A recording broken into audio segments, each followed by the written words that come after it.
Ddydd Gwener, sef Dydd Gwener y Groglith, fe gawson ni hanes croeshoelio Iesu Grist. Bu farw Iesu ar y groes, a chafodd ei gorff ei roi mewn bedd. Mae hi nawr yn Sul y Pasg, y trydydd dydd ar ôl i Iesu farw. Mae'r darlleniad heddiw yn dod o Ioan 20:1-23.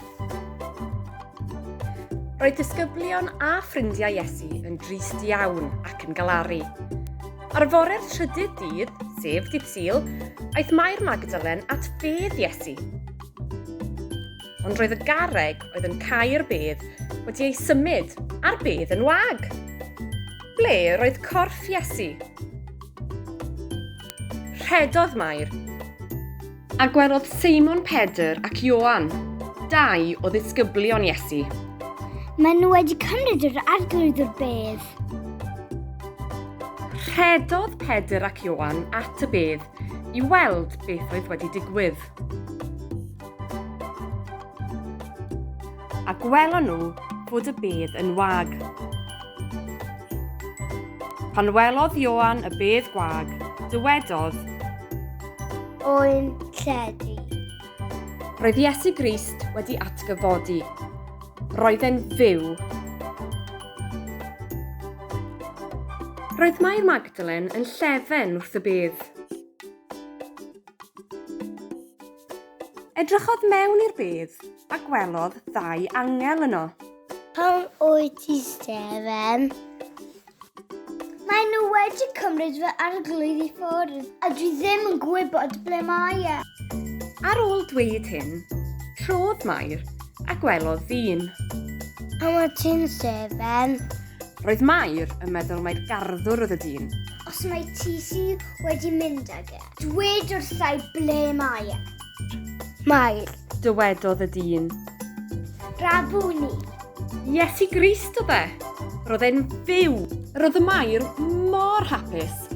Rhedodd i chwilio am y disgyblion mwyn rhannu'r newyddion da iawn yma gyda nhw. Rwyf wedi gweld yr arglwydd.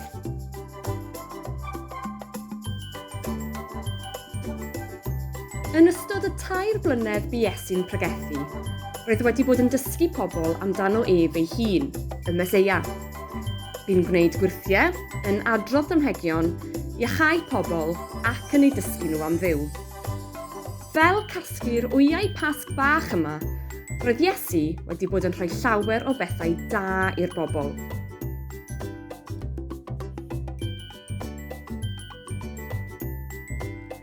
O weld Iesu'n marw ar y groes, roedd pobl wedi digaloni, yn troi eu cefn ar Iesu a ddim yn credu mai fe oedd y Meseia. Roedd y gobaith bu Iesu'n ei gynnig iddyn nhw wedi diflannu. Roedden nhw'n meddwl mai addewidion gwag oedd y cyfan. Am siom. Trwy gydol ei bregethu, roedd Iesu wedi bod yn dweud y byddai'n rhoi rhywbeth llawer iawn mwy a gwell na hyn. Trwy farw ac atgyfodi'n fyw, roedd Iesu wedi rhoi fe ei hunan mwyn i ni gael bywyd newydd a mwynhau perthynas gyda Duw.